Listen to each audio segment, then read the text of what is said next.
Hey kids, it's Mr. Fly here. Hope you're well. Out and about today on another bike review. This time it's another on my occasional series on the channel of classic bike reviews. And I'm riding a bike today that is in a genre that has always interested me. Bikes that I've always really liked, and that is the sports touring genre.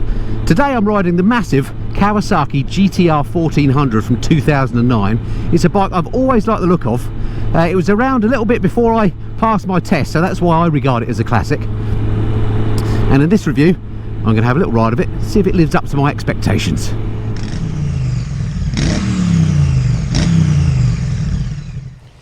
So let's take a closer look at the GTR1400, should we? I always thought these were a purposeful looking motorcycle, a proper man's bike. I really like these things, not for girls.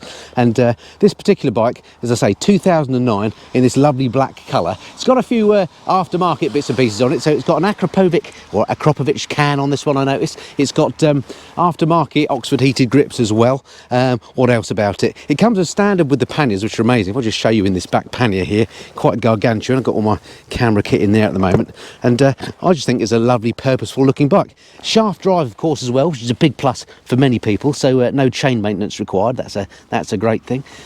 This particular bike came as well with variable valve timing, which was a first for Kawasaki at the time.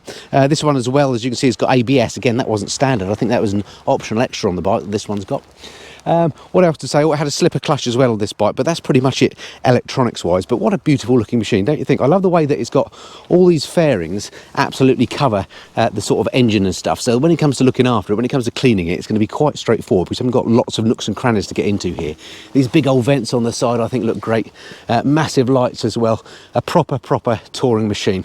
All right, talking of touring, let's jump back on her then and ride her some more. Okay, so back on the bike then, and the first thing that you notice about the bike, as you would probably expect, is just the incredibly comfortable riding position. That of course is what sports tourers are all about, isn't it? And I'm not entirely sure whether this has got an aftermarket seat or not, but the seat is like an armchair on here. The handlebars are nice and low and not that wide. In fact, the riding position reminds me very much of my Goldwing, and that is not a bad thing, I have to say.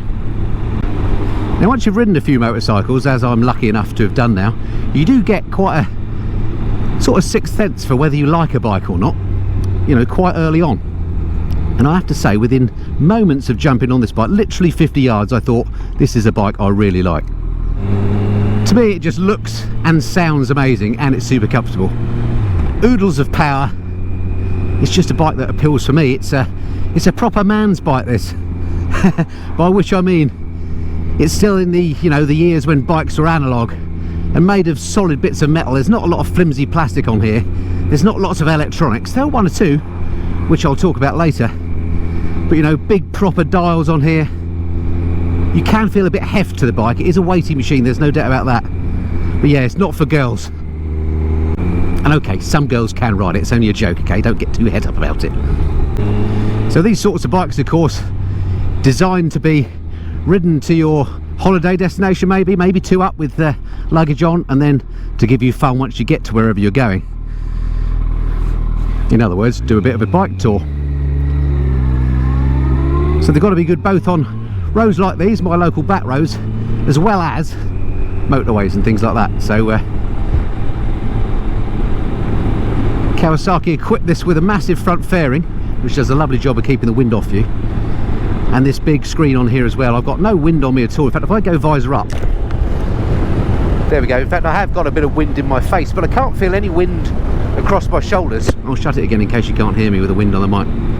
But I do feel nice and protected, and that's one of the great things about these sort of full dress sports tourers. This one too has an electronic windscreen up and downy thing, which is here on this button. So it's fully up at the moment. If I put you down, there you go, it might ruin the view on that particular camera, or it might improve it, I don't know. There we go. And then fully up again. Who doesn't love an electric screen? I don't know, there's just something about it that amuses, isn't there? So yeah, comfort wise, it's up there with the most comfortable bikes I've ever ridden, I have to say.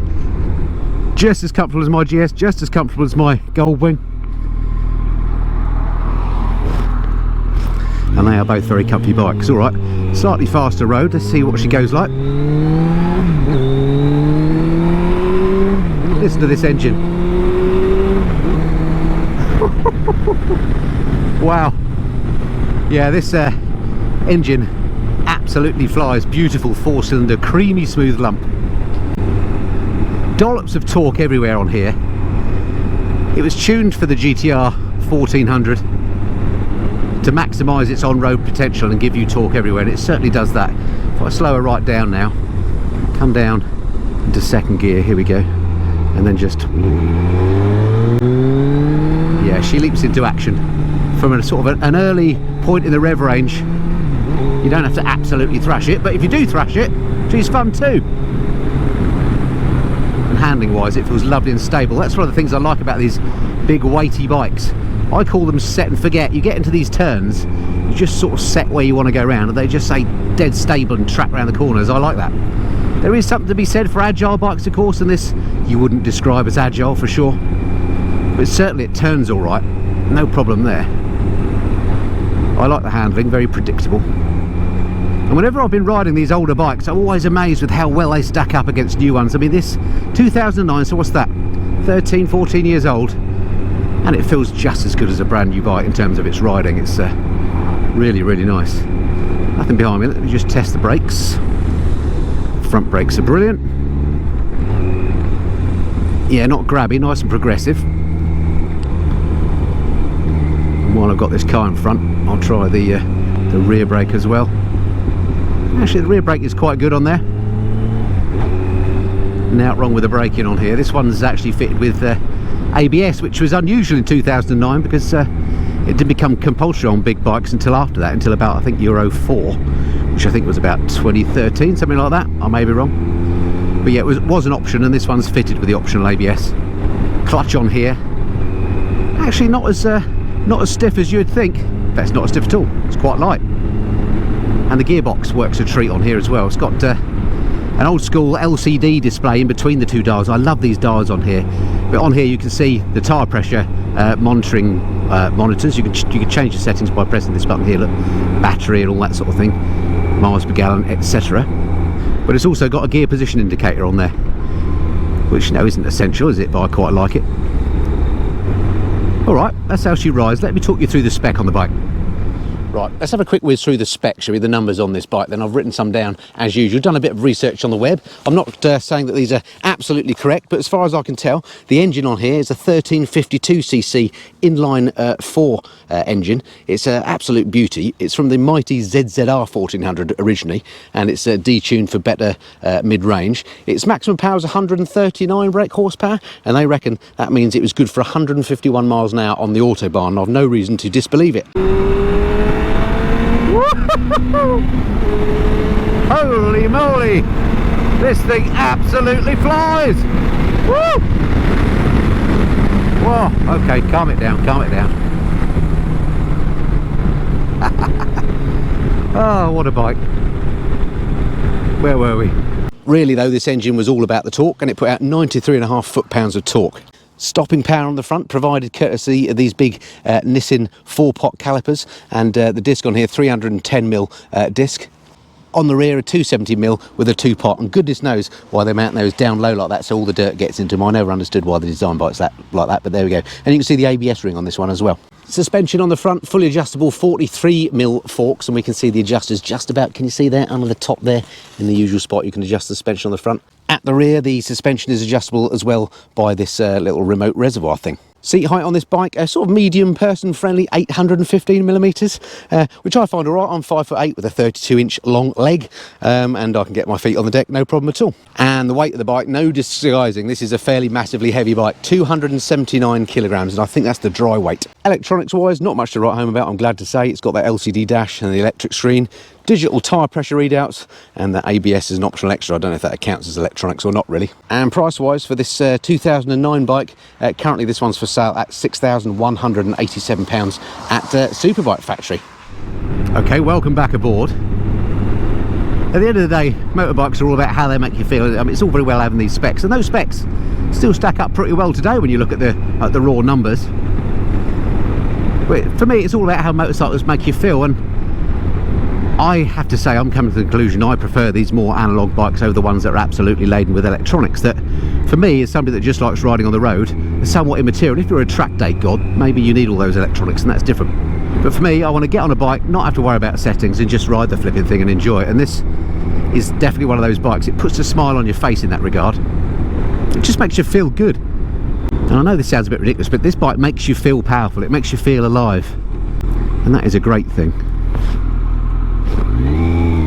A little bit slippy on the road today. I was sort of expecting some rain. You can see the clouds up ahead look a little bit ominous. There are some wet patches about. Hence why I came out all ruckered up in case it rains. Oh, I've got a new crash helmet, by the way. Just trying it out for the first time with the camera mounted on it as well. I hope it's coming out all right and you can hear me okay. If you're interested in this helmet, stick around to the very end of the video and I'll do one of my little fashion segments and I'll show you a bit more in more detail. Road surfaces are absolutely terrible at the moment. Filming this in early June. You know, I don't know what's going on with the road surfaces around here, but blooming awful. But the suspension on this just soaks it up as you'd expect. The suspension is, I guess, on the soft side, but I haven't noticed it upsetting the handling or anything like that. So I have to say, I've very much enjoyed riding the mighty GTR1400 around today. It's been a great bike, and it's very much has lived up to my expectations. As I've mentioned at the start of the review, it's a bike that I've always liked the look of. Check out all the flags here, by the way. This is a Great Byzanton. These are up for the Jubilee. Anyway, yeah, it's a bike that I always liked the look of, and I've always suspected would be super powerful and super comfortable, and indeed it has proven to be so. Fabulous bike. If you're interested in one of these, or indeed this very bike, then go and check out the Superbike Factory, who loaned me this bike. I'll stick a link to their website below. This particular machine, as I mentioned, is for sale at the moment for, I think it's 6,200 and something. The prices do vary a little bit, and by the time you see this video it may well be that this one's been sold, but they have over 2,000 used bikes in stock at any one time. They're the biggest used bike dealer in Europe, I believe. Fantastic website. You just stick in the bike you're interested in and up pop loads of results. So yeah, as I say, if you're interested in this or any other bike, go and check them out. Links below. Thank you to those guys for letting me borrow this particular example. I've really enjoyed it. If it's the first time you've been along to my channel, do consider subscribing. I don't just do bike reviews here on the Missenden Flyer, but I do bits and pieces about how to look after your bike in the garage. I do monthly bike news, trips and tours at home and abroad, anything and everything to do with motorcycles. I try and cover it here on the Missenden Flyer. It'd be great to have you along. If you've got a GTR 1400 and I've missed out anything key, or you think I've got anything wrong, I'm no expert, I may well have done so, then do put comments below, because then we can build up a bit of a resource for prospective GTR 1400 owners. Alrighty, that's it for this time. Don't forget, little fashion segment after the credits if you're interested on the new helmet. I look forward to speaking to you again soon. Until then, this has been the Missenden Flyer. Cheerio.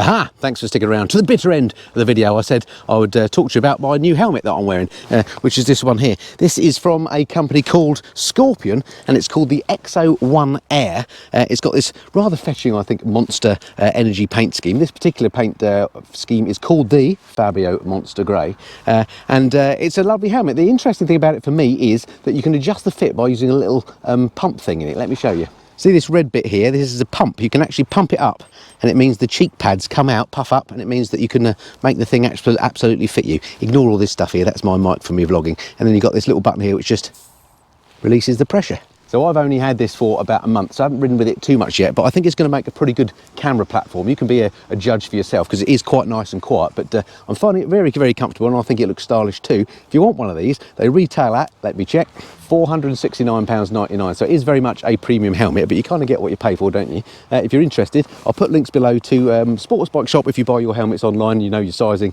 go there, there's the link there. Full disclosure, that's what's called an affiliate link, so if you click on that and you buy something, I get a little bit of a pushback for the channel, but at no extra cost to you. Or if you want to try one on before you buy, then find out where your local stockist is by, again, checking the link below to bikeaheads.co.uk and go and see what you think. Anyway, there you go, that's a new helmet. You'll be seeing it on more and more videos in the future, I'm sure.